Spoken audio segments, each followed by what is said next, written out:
Nandito na ba ang lahat? Kailangan na natin pag-usapan yung distribution ng mga tasks for the upcoming festival. Wala pa si Trisha Kaison. Ayan, wag na natin siya hintayin, guys.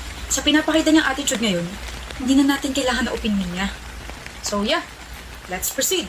Ayan ka na naman eh. What? Did I say something wrong, Gia?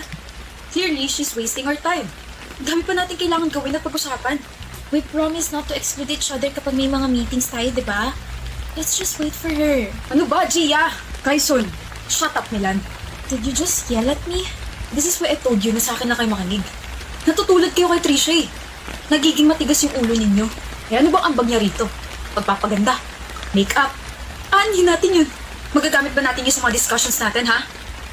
Isang malanding katulad niya, hindi dapat nire-respeto. Malandi yun eh. Nilalandi ako nun. Okay, you've crossed the line, Alvarina. Manahimik ka nga, Milan. You should side with me. Lalaki ka rin eh. Scaring us, Kaison. Dapat naman talaga kayong mga babae, kinakatakutan kami mga lalaki. We will always have the upper hand. Kaya makinig na kayo sa akin dahil babae lang yung hinihintay natin. Aga-aga, rinig na rinig yung boses mo sa labas. Wow! The queen is finally here. Sana hindi ka na dumating, no? Para lalo mo akong pagchismisan. Para masabi mo ulit na nilalandi kita. Should I show them your messages? Your flirty messages na hindi ko naman nire-replyan? You're funny. Buko ka na nga para masimulan na natin to. Pa-special ka masyado eh. I won't sit down. You, sit down. Late ka na nga, ikaw pa demanding. Yabang mo ah. Eh anong tawag sa ginagawa mo kanina? Sit down, Alvarina. Ayoko. I said, sit down. Sino ka ba sa akala mo ha? You shouldn't ask me kung sino ako. Kasi alam mo, sagot sa tanong na yan. But, sure. The SSC president just commanded you, Vice President Kaison, to sit down. Okay na ba yan? Ito role model nyo? Ito binoto nyo? Hoy, Trisha, tandaan mo, babae ka lang. Lalaki ako, hindi ako papatalo. Babae ako at hindi babae lang. Well, itong babaeng sinisigawan mo, sinasabihan mo na kung ano-ano, nasa Dean's Lister, SSC President, at maraming pinatupad na community projects. Yeah? Babae lang. Ako.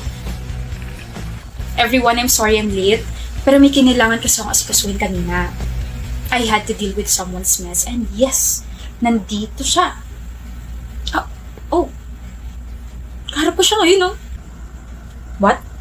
You really think na hindi ko malalaman na you stole 20,000 ng Friday sa condo natin? Ano? May ebidensya ka ba, ha? I can sue you sa mga sinasabi mo ngayon. Sure ka? Monday na Monday ngayon, pero willing akong dalhin to sa authority. Nakuhanan ka ng CCTV dito sa office natin. Habang busy ang lahat, ninakaw mo yung pera sa bag ng treasurer natin. Enough na ba yun?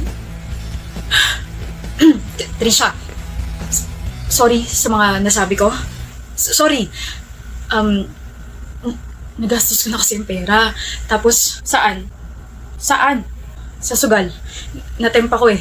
Hindi ko naman sinasadya. Kaison Alvarina, from now on, you are prohibited from entering this office. Yes! Okay lang sa akin. At hindi ka na parte ng Supreme Student Council. Ano? Notice from the Prefect of Discipline. Time to get out, Kaison. May nag-aantay sa mga tiga-prefect sa labas. Trisha, you can't do this to me. Face what you did. Receive your punishment and apologize to the people you've hurt, verbally and emotionally. Okay lang kayo? Oo, Trisha. I-resume natin ang meeting about the festival tomorrow. Next week, pag-usapan natin ang vacant position ng Vice President. Magpahinga muna kayo. Magpahinga muna tayo. Cool niya talaga.